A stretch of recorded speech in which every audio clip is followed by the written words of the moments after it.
नमस्कार, मैं हूं अनुपम। 11 बजे की इस वक्त की बड़ी खबरों के साथ हाजिर हूं। मैं अनुपम। लखनऊ विश्वविद्यालय योगी सरकार में मंत्री बने अपने पूर्व छात्रों का अभिनंदन करेगा। 25 मार्च 2022 को उत्तर प्रदेश सरकार में बने मंत्रियों में लखनऊ विश्वविद्यालय के 5 पूर्व छात्र शामिल हैं।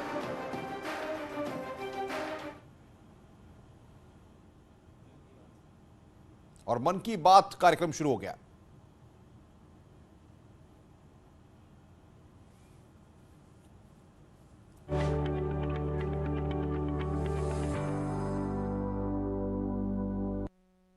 मेरे प्यारे देशवासियों, नमस्कार। बीते सप्ताह हमने एक ऐसी उपलब्धि हासिल की जिसने हम सबको गर्व से भर दिया। आपने सुना होगा कि भारत ने पिछले सप्ताह $400 बिलियन यानी 30 लाख करोड़ रुपए के एक्सपोर्ट का टारगेट हासिल किया है। पहली बार सुनने में लगता है कि ये अर्थव्यवस्था से जुड़ी बात है, लेकिन ये अर्थव्यवस्था से भी ज्यादा भारत के सामर्थ्य, भारत के पोटेंशियल से जुड़ी बात है। एक समय में भारत से एक्सपोर्ट का आंकड़ा कभी 100 बिलियन, कभी 150 बिलियन, कभी 200 बिलियन तक हुआ करता था। अब आज भारत $400 बिलियन पर पहुंच गया है। इसका एक मतलब ये कि दुनिया भर में भारत में बनी चीजों की डिमांड बढ़ रही है। दूसरा मतलब ये कि भारत की सप्लाई चेन दिनों दिन और मजबूत हो रही है। और इसका एक बहुत बड़ा संदेश भी है। देश विराट कदम तब उठाता है जब सपनों से बड़े संकल्प होते हैं, जब संकल्पों के लिए दिन रात ईमानदारी से प्रयास होता है तो वो संकल्प सिद्ध भी होते हैं। और आप देखिए, किसी व्यक्ति के जीवन में भी तो ऐसा ही होता है। जब किसी के संकल्प, उसके प्रयास, उसके सपनों से भी बड़े हो जाते हैं तो सफलता उसके पास खुद चल करके आती है। साथियों, देश के कोने कोने से नए नए प्रोडक्ट जब विदेश जा रहे हैं, असम के हैलाकांडी के लेदर प्रोडक्ट हो या उस्मानाबाद के हैंडलूम प्रोडक्ट, बीजापुर की फल सब्जियां हो और चंदौली का ब्लैक राइस, सबका एक्सपोर्ट बढ़ रहा है।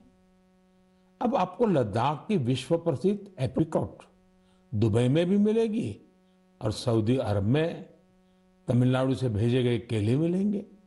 और सबसे बड़ी बात ये कि नए नए प्रोडक्ट्स नए नए देशों को भेजे जा रहे हैं। जैसे हिमाचल, उत्तराखंड में पैदा हुए मिलेट्स, मोटे अनाज की पहली खेप डेनमार्क को निर्यात की गई। आंध्र प्रदेश के कृष्णा और चित्तूर जिले के बंगनपल्ली और सुवर्णरेखा आम दक्षिण कोरिया को निर्यात किए गए। त्रिपुरा से ताजा कटहल हवाई रास्ते से लंदन निर्यात किए गए। और तो और पहली बार नागालैंड की राजा मिर्च को लंदन भेजा गया। इसी तरह भालिया गेहूं की पहली खेप गुजरात से केन्या और श्रीलंका निर्यात की गई। यानी अब आप दूसरे देशों में जाएंगे तो मेड इन इंडिया प्रोडक्ट्स पहले की तुलना में कहीं ज्यादा नजर आएंगे। साथियों, यह लिस्ट बहुत लंबी है और जितनी लंबी ये लिस्ट है उतनी ही बड़ी मेक इन इंडिया की ताकत है, उतना ही विराट भारत का सामर्थ्य है। और सामर्थ्य का आधार है हमारे किसान, हमारे कारीगर, हमारे बुनकर, हमारे इंजीनियर, हमारे लघु उद्यमी, हमारा एमएसएमई सेक्टर, ढेर सारे अलग अलग प्रोफेशन के लोग, ये सब इसकी सच्ची ताकत है। इनकी मेहनत से ही $400 बिलियन के एक्सपोर्ट का लक्ष्य प्राप्त हो सका है। और मुझे खुशी है कि भारत के लोगों का इस सामर्थ्य अब दुनिया के कोने कोने में नए बाजारों में पहुंच रहा है। जब एक एक भारतवासी लोकल के लिए वोकल होता है, तब लोकल को ग्लोबल होते देर नहीं लगती है।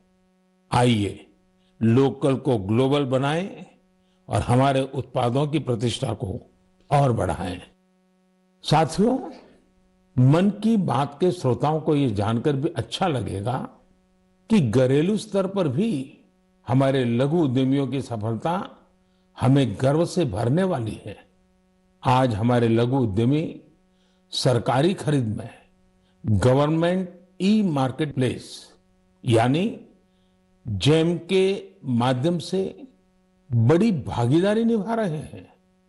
टेक्नोलॉजी के माध्यम से बहुत ही ट्रांसपेरेंट व्यवस्था विकसित की गई है। पिछले एक साल में जेम पोर्टल के जरिए सरकार ने 1 लाख करोड़ रुपए से ज्यादा की चीजें खरीदी हैं। देश के कोने कोने से करीब करीब 1.25 लाख लघु उद्यमियों, छोटे दुकानदारों ने अपना सामान सरकार को सीधे बेचा है। एक जमाना था जब बड़ी कंपनियां ही सरकार को सामान बेच पाती थी, लेकिन अब देश बदल रहा है, पुरानी व्यवस्थाएं भी बदल रही है। अब छोटे से छोटा दुकानदार भी जेम पोर्टल पर सरकार को अपना सामान बेच सकता है। यही तो नया भारत है। ये न केवल बड़े सपने देखता है, बल्कि उस लक्ष्य तक पहुंचने का साहस भी दिखाता है जहां पहले कोई नहीं पहुंचा है। इसी साहस के दम पर हम सभी भारतीय मिलकर आत्मनिर्भर भारत का सपना भी जरूर पूरा करेंगे। मेरे प्यारे देशवासियों, हाल ही में हुए पद्म सम्मान समारोह में आपने बाबा शिवानंद जी को जरूर देखा होगा। 126 साल के बुजुर्ग की फुर्ती देखकर मेरी तरह हर कोई हैरान हो गया होगा। और मैंने देखा, पलक झपकते ही वो नंदी मुद्रा में प्रणाम करने लगे। मैंने भी बाबा शिवानंद जी को झुककर बार बार प्रणाम किया। 126 वर्ष की आयु और बाबा शिवानंद की फिटनेस दोनों आज देश में चर्चा का विषय है। मैंने सोशल मीडिया पर कई लोगों का कमेंट देखा कि बाबा शिवानंद अपनी उम्र से 4 गुना कम आयु से भी ज्यादा फिट है। वाकई बाबा शिवानंद का जीवन हम सभी को प्रेरित करने वाला है। मैं उनकी दीर्घ आयु की कामना करता हूं। उनमें योग के प्रति एक पैशन है और वे बहुत हेल्दी लाइफस्टाइल जीते हैं। जीवेम शरदः शतम। हमारी संस्कृति में सबको 100 वर्ष के स्वस्थ जीवन की शुभकामनाएं दी जाती हैं। हम 7 अप्रैल को विश्व स्वास्थ्य दिवस मनाएंगे।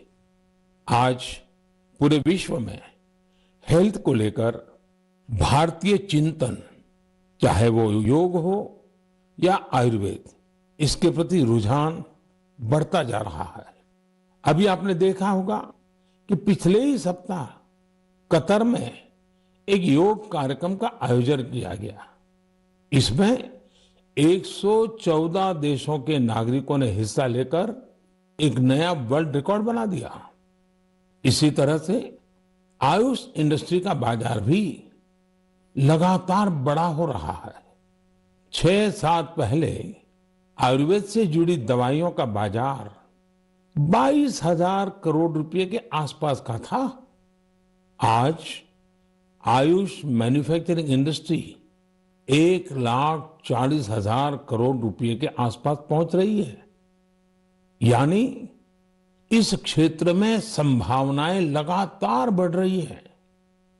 स्टार्टअप वर्ल्ड में भी आयुष आकर्षण का विषय बनता जा रहा है। साथियों, हेल्थ सेक्टर के दूसरे स्टार्टअप्स पर तो मैं पहले भी कई बार बात कर चुका हूं, लेकिन इस बार आयुष स्टार्टअप्स पर आपसे विशेष तौर पर बात करूंगा। एक स्टार्टअप है कपिवा। इसके नाम में ही इसका मतलब छिपा है। इसमें क का मतलब है कफ, पी का मतलब है पित्त और वा का मतलब है वात। यह स्टार्टअप हमारी परंपराओं के मुताबिक हेल्दी ईटिंग हैबिट्स पर आधारित है। एक और स्टार्टअप निरोग स्ट्रीट भी है। आयुर्वेद हेल्थ केयर इकोसिस्टम में एक अनूठा कंसेप्ट है।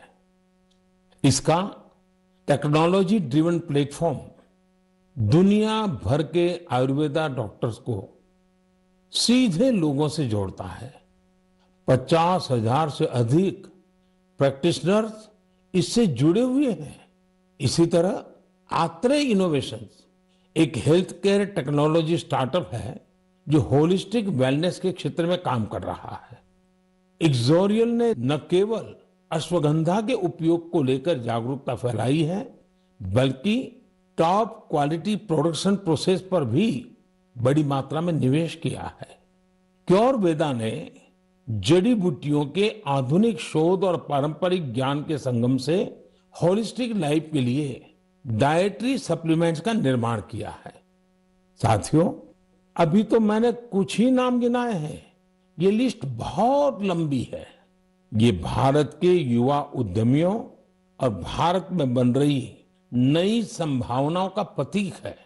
मेरा हेल्थ सेक्टर के स्टार्टअप्स और विशेषकर आयुष स्टार्टअप से एक आग्रह भी है। आप ऑनलाइन जो भी पोर्टल बनाते हैं, जो भी कंटेंट क्रिएट करते हैं, वो संयुक्त राष्ट्र द्वारा मान्यता प्राप्त सभी भाषाओं में भी बनाने का प्रयास करें। दुनिया में बहुत सारे ऐसे देश हैं जहां अंग्रेजी न इतनी बोली जाती है और ना ही इतनी समझी जाती है। ऐसे देशों को भी ध्यान में रखकर अपनी जानकारी का प्रचार प्रसार करें। मुझे विश्वास है भारत के आयुष स्टार्टअप्स बेहतर क्वालिटी के प्रोडक्ट्स के साथ जल्द ही दुनिया भर में छा जाएंगे। साथियों, स्वास्थ्य का सीधा संबंध स्वच्छता से भी जुड़ा है। मन की बात में हम हमेशा स्वच्छता के आग्रहियों के प्रयासों को जरूर बताते हैं। ऐसे ही एक स्वच्छाग्रही हैं चंद्रकिशोर पाटिल जी। ये महाराष्ट्र में नासिक में रहते हैं। चंद्रकिशोर जी का स्वच्छता को लेकर संकल्प बहुत गहरा है। वो गोदावरी नदी के पास खड़े रहते हैं और लोगों को लगातार नदी में कूड़ा कचरा न फेंकने के लिए प्रेरित करते हैं। उन्हें कोई ऐसा करता दिखता है तो तुरंत उसे मना करते हैं। इस काम में चंद्रकिशोर जी अपना काफी समय खर्च करते हैं। शाम तक उनके पास ऐसी चीजों का ढेर लग जाता है जो लोग नदी में फेंकने के लिए लाए होते हैं। चंद्रकिशोर जी का ये प्रयास जागरूकता भी बढ़ाता है और प्रेरणा भी देता है। इसी तरह एक और स्वच्छाग्रही हैं ओडिशा में पुरी के राहुल महाराणा। राहुल हर रविवार को सुबह सुबह पुरी में तीर्थ स्थलों के पास जाते हैं और वहां प्लास्टिक कचरा साफ करते हैं। वो अब तक सैकड़ों किलो प्लास्टिक कचरा और गंदगी साफ कर चुके हैं। पुरी के राहुल हो या नासिक के चंद्रकिशोर, ये हम सबको बहुत कुछ सिखाते हैं। नागरिक के तौर पर हम अपने कर्तव्यों को निभाएं, चाहे स्वच्छता हो, पोषण हो या फिर टीकाकरण। इन सारे प्रयासों से भी स्वस्थ रहने में मदद मिलती है। मेरे प्यारे देशवासियों, आइए बात करते हैं केरला के मुपट्टम श्री नारायणन जी की। उन्होंने एक प्रोजेक्ट की शुरुआत की है जिसका नाम है pots for water of life. आप जब इस प्रोजेक्ट के बारे में जानोगे तो सोचेंगे कि क्या कमाल का काम है। साथियों, मुपट्टम श्रीनारायण जी गर्मी के दौरान पशु पक्षियों को पानी की दिक्कत ना हो, इसके लिए मिट्टी के बर्तन बांटने का अभियान चला रहे हैं। गर्मियों में वो पशु पक्षियों की इस परेशानी को देखकर खुद भी परेशान हो उठते थे। फिर उन्होंने सोचा कि क्यों न वह खुद ही मिट्टी के बर्तन बांटने शुरू कर दे, ताकि दूसरों के पास उन बर्तनों में सिर्फ पानी भरने का ही काम रहे। आप हैरान रह जाएंगे कि नारायण जी द्वारा बांटे गए बर्तनों का आंकड़ा 1 लाख को पार करने जा रहा है। अपने अभियान में 1 लाखवां बर्तन वो गांधी जी द्वारा स्थापित साबरमती आश्रम में दान करेंगे। आज जब गर्मी के मौसम ने दस्तक दे दी है, तो नारायण जी का यह काम हम सबको जरूर प्रेरित करेगा और हम भी इस गर्मी में हमारे पशु पक्षी मित्रों के लिए पानी की व्यवस्था करेंगे। साथियों, मैं मन की बात के श्रोताओं से भी आग्रह करूंगा कि हम अपने संकल्पों को फिर से दोहराएं। पानी की एक एक बूंद बचाने के लिए हम जो भी कुछ कर सकते हैं वो हमें जरूर करना चाहिए। इसके अलावा पानी की रिसाइकलिंग पर भी हमें उतना ही जोर देते रहना है।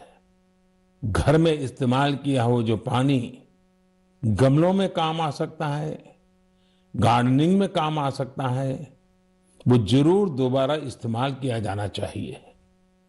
थोड़े से प्रयास से आप अपने घर में ऐसी व्यवस्थाएं बना सकते हैं। रहीमदास जी सदियों पहले कुछ मकसद से ही कहकर गए हैं कि रहमन पानी राखिए, बिन पानी सब सुन। और पानी बचाने के इस काम में मुझे बच्चों से बहुत उम्मीद है। स्वच्छता को जैसे हमारे बच्चों ने आंदोलन बनाया, वैसे ही वो वाटर वॉरियर बनकर पानी बचाने में मदद कर सकते हैं। साथियों, हमारे देश में जल संरक्षण, जल स्रोतों की सुरक्षा सदियों से समाज के स्वभाव का हिस्सा रहा है। मुझे खुशी है कि देश में बहुत से लोगों ने वाटर कंजर्वेशन को लाइफ मिशन ही बना दिया है। जैसे चेन्नई के एक साथी हैं अरुण कृष्णमूर्ति जी। अरुण जी अपने इलाके में तालाबों और झीलों को साफ करने का अभियान चला रहे हैं। उन्होंने 150 से ज्यादा तालाबों, झीलों की साफ सफाई की जिम्मेदारी उठाई और उसे सफलता के साथ पूरा किया। इसी तरह महाराष्ट्र के एक साथी रोहन काले हैं। रोहन पैसे से एक एचआर प्रोफेशनल है। वो महाराष्ट्र के सैकड़ों स्टेपवेल्स यानी सीढ़ी वाले पुराने कुओं के संरक्षण की मुहिम चला रहे हैं। इनमें से कई कुएं तो सैकड़ों साल पुराने होते हैं और हमारी विरासत का हिस्सा होते हैं। सिकंदराबाद में बंसीलाल पेट कुआं एक ऐसा ही स्टेपवेल है। बरसों की उपेक्षा के कारण ये स्टेपवेल मिट्टी और कचरे से ढंक गया था, लेकिन अब वहां इस स्टेपवेल को पुनर्जीवित करने का अभियान जन भागीदारी से शुरू हुआ है। साथियों, मैं तो उस राज्य से आता हूं जहां पानी की हमेशा बहुत कमी रही है। गुजरात में इन स्टेपवेल्स को वाव कहते हैं। गुजरात जैसे राज्य में वाव की बड़ी भूमिका रही है। इन कुओं या बावड़ियों के संरक्षण के लिए जल मंदिर योजना ने बहुत बड़ी भूमिका निभाई। पूरे गुजरात में अनेकों बावड़ियों को पुनर्जीवित किया गया। इससे इन इलाकों में वाटर लेवल को बढ़ाने में भी काफी मदद मिली। ऐसे ही अभियान आप भी स्थानीय स्तर पर चला सकते हैं। चेकडैम बनाने हो, रेन वाटर हार्वेस्टिंग हो, इसमें इंडिविजुअल प्रयास भी अहम है और कलेक्टिव एफर्ट्स भी जरूरी है। जैसे आजादी के अमृत महोत्सव में हमारे देश के हर जिले में कम से कम 75 अमृत सरोवर बनाए जा सकते हैं। कुछ पुराने सरोवरों को सुधारा जा सकता है, कुछ नए सरोवर बनाए जा सकते हैं। मुझे विश्वास है आप इस दिशा में कुछ न कुछ प्रयास जरूर करेंगे।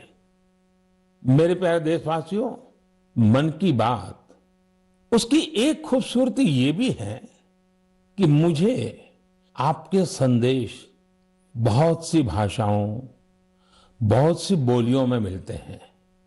कई लोग माई गॉव पर ऑडियो मैसेज भी भेजते हैं।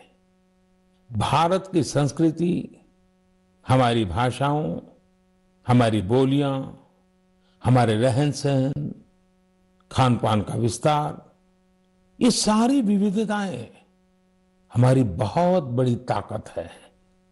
पूरब से पश्चिम तक, उत्तर से दक्षिण तक भारत को यही विविधता एक करके रखती हैं, एक भारत श्रेष्ठ भारत बनाती हैं। इसमें भी हमारे ऐतिहासिक स्थलों और पौराणिक कथाओं दोनों का बहुत योगदान होता है। आप सोच रहे होंगे कि ये बात मैं अभी आपसे क्यों कर रहा हूं। इसकी वजह है माधवपुर मेला।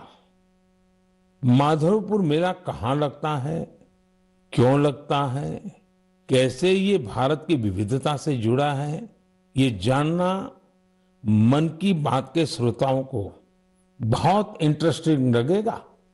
साथियों, माधवपुर मेला गुजरात के पोरबंदर में समंदर के पास माधवपुर गांव में लगता है, लेकिन इसका हिंदुस्तान के पूर्वी छोर से भी नाता जुड़ता है। आप सोच रहे होंगे कि ऐसा कैसे संभव है, तो इसका भी उत्तर एक पौराणिक कथा से ही मिलता है। कहा जाता है कि हजारों वर्ष पूर्व भगवान श्री कृष्ण का विवाह नॉर्थ ईस्ट की राजकुमारी रुक्मणी से हुआ था। ये विवाह पोरबंदर के माधवपुर में संपन्न हुआ था और उसी विवाह के प्रतीक के रूप में आज भी वहां माधवपुर मेला लगता है। ईस्ट और वेस्ट का ये गहरा नाता हमारी धरोहर है। समय के साथ अब लोगों के प्रयास से माधवपुर मेले में नई नई चीजें भी जुड़ रही हैं। हमारे यहां कन्या पक्ष को घराती कहा जाता है और इस मेले में अब नॉर्थ ईस्ट से बहुत से घराती भी आने लगे हैं। एक सप्ताह तक चलने वाले माधवपुर मेले में नॉर्थ ईस्ट के सभी राज्यों के आर्टिस्ट पहुंचते हैं, हैंडीक्राफ्ट से जुड़े कलाकार पहुंचते हैं और इस मेले की रौनक को 4 चांद लग जाते हैं। एक सप्ताह तक भारत के पूरब और पश्चिम की संस्कृतियों का ये मेल, ये माधवपुर मेला एक भारत श्रेष्ठ भारत की बहुत सुंदर मिसाल बना रहा है। मेरा आपसे आग्रह है, आप भी इस मेले के बारे में पढ़ें और जानें। मेरे प्यारे देशवासियों, देश में आजादी का अमृत महोत्सव अब जन भागीदारी की नई मिसाल बन रहा है।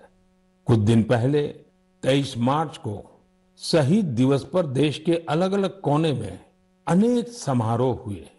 देश ने अपनी आजादी के नायक नायिकाओं को याद किया, श्रद्धापूर्वक याद किया।